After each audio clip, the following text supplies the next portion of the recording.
Later on, he went down to Houston, saw a guy named Waylon Jennings on stage.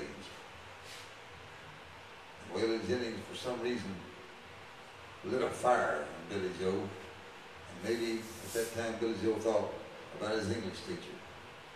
He thought, you know, I could go up there.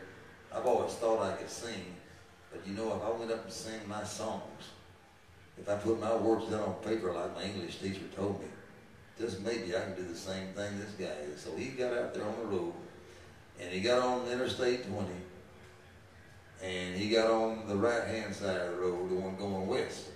He figured, I'm going to go to California and be a movie star. Well, he waited for 2 hours. All these trucks and rigs and cars flew by. He'd had that thumb out. Finally, he said, you know, she didn't say anything about writing movies, my English teacher. Maybe I should write songs. Maybe seeing old Waylon Jennings did give me a good way to go, so he crossed the road. He decided to stick that thumb out and go eastbound. Sure enough, the second rig came along, picked him up, so Billy Joe went to Nashville. He started to go around pitching his songs, knocking on doors, doing the things that struggling songwriters do, and he did struggle. He knocked on one door, the door of an old boy who had made a hit record out of a song called Detroit City. His name was Bobby Bear. Bobby Bear owned a publishing company in Nashville. He wasn't hiring any writers, but something about the way Billy Joe came across, they struck a deal for $50 a month. Billy Joe could write for this man. Also, he said, you know, $50 a month is not going to last me very long. Well, you can sleep on the floor here in my office. So he did. But again, the road was slow. By the early 1960s, Billy Joe had married his sweetheart, Brenda. In 1962, on June 20th of that year, 1962, he had a son. They named him John Edwin Shaper. But the struggle continued. On and off, probably there'd be a line in a later on Billy Joe's song in which Billy Joe quoted his sweetheart Brenda, who would say, I love you, honey, but there ain't much money in a serenade. I need a man with a real job. Yes, it was hard. It was hard to make a living writing songs. Of course, Bobby Bear had a honestly hit record with a song called Ride Me Down Easy. Tom T. Hall recorded a few of Billy Joe's tunes, as did Johnny Cash. But the Times continued to struggle up until the early 1970s, when Kristofferson recorded a tune called Good Christian Soldier that Billy Joe had written. At about that same time, Kristofferson helped Billy Joe get a contract with Columbia Records. But once again, the contract didn't last very long. Billy Joe didn't have any real success there. And then he went to Nashville in 1972. You heard that Waylon Jennings was recording an album.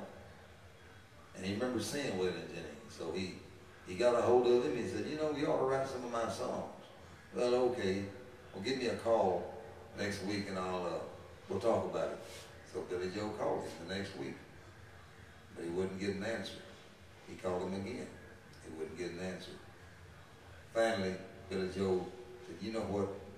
I hate it when a man lies to me and snubs me. So he went over to the recording studio. Waylon was coming out of the studio. Billy Joe walked up to Waylon Jennings and said, hey, I thought you said you were going to call me about singing some of your songs. Well, man, I'm sorry, but we just got through the session and we recorded everything. Billy Joe got in his face, hey, you lied to me. I'm a Texas boy too. You better record going back in there and record some of my stuff, or you're not going to be recording for anybody, because I'm going to break your jaw. Waylon Jennings looked at that fire in Billy Joe Shaver's eyes. He walked back in the studio, and one by one, he started recording some of these songs that Billy Joe had written. When it was all over, about 8 of the songs that Waylon had recorded were scratched.